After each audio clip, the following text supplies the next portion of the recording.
మన సంప్రదాయంలో పాముని ఒక దేవతగా గుర్తిస్తారు. ఎటువంటి గుళ్ళల్లో అయినా సరే పాముల విగ్రహాలు ఉంటాయి. ఇంతకీ ఈ పాముకి ఆధ్యాత్మిక ప్రక్రియకి ఉన్న సంబంధమేమి? ఎందుకు ఈ చిహ్నాన్ని వాడుతారు అన్న ప్రశ్నకు సమాధానం కుండలిని అన్న మాటకు శక్తి అని అర్థం. అది మనిషిలో అంతర్లీనంగా ఉంటూ బయటకు కనిపించకుండా ఉండే శక్తి. యోగ సంప్రదాయంలో ఈ కుండలిని ఎప్పుడూ చుట్టుకొని ఉన్న నాగుపాముకు ప్రతీకగా సూచిస్తారు. చుట్టుకొని ఉన్న నాగుపాముకి చాలా ఉన్నత స్థాయిలో నిశ్శబ్దం యొక్క శక్తి తెలుసు.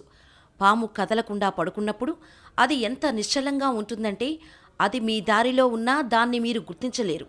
అది కదిలినప్పుడే మీరు దాన్ని గమనించగలరు. కానీ ఈ చుట్టుకున్న పాములు లోపల నిద్రాణంగా ఉన్నా కూడా చలనశీలతని కలిగి ఉంటాయి. కుండలిని చుట్టుకున్న నాగుపాముగా ఎందుకు సూచిస్తారంటే ప్రతి వ్యక్తిలోనూ అనంతమైన శక్తి నిద్రాణంగా ఉంది. అది ప్రత్యక్షంగా కనిపించదు. అది కదిలితేనే తప్ప అస్సలు ఉన్నట్టు కూడా మనం ఊహించలేనట్టు ఉంటుంది. మీ శక్తులన్నీ నిశ్చలంగా ఉంటే పాములు మీ వైపు ఆకర్షించబడతాయి. మీరు పరిపూర్ణమైన భౌతిక జీవితం జీవించాలంటే మీకు మీ శరీరానికున్న శక్తిలో ఒక లేశము సరిపోతుంది. మీరు ఈ భౌతిక సరిహద్దులు చాలనుకుంటేనే మీకు అఖండమైన శక్తి అవసరం పడుతుంది. అది మిమ్మల్ని ప్రస్తుత వాస్తవంలో నుంచి బయటకు తీసుకుపోతుంది. అది విమాన ప్రయాణానికి, రాక్ ప్రయోగానికి మధ్య ఉన్న తేడా లాంటిది. వాతావరణం పరిధిలోనే ప్రయాణించడం ఒక ఎత్తు.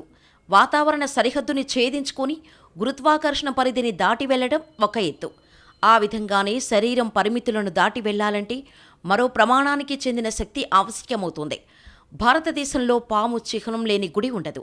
దానికి కారణం ఈ సంస్కృతి పాముల్ని పూజిస్తుందని కాదు, ప్రస్ఫుటం కాకుండా మీలో దాగున్న శక్తిని మేలుకొల్పుతుందని చెప్పటానికి సంకేతమే ఆ పవిత్ర స్థలం.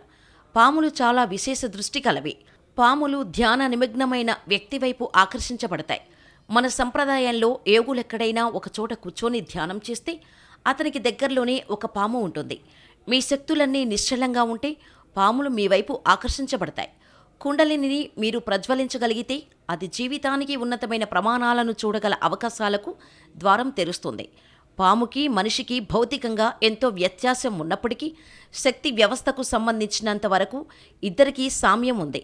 మీకు అడవిలో ఒక నాగుపాము ఎదురైతే అది మీ చేతుల్లోకి ఏ ప్రతిఘటన లేకుండా రావటం గమనిస్తారు. ఎందుకంటే దాని శక్తులు మీ శక్తులు ఒకదానితో ఒకటి సరిపోలి ఉంటాయి కనుక.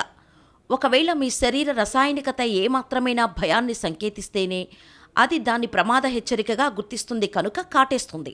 లేకపోతే అది దాని విషాన్ని పోగొట్టుకోవటానికి ఇష్టపడదు.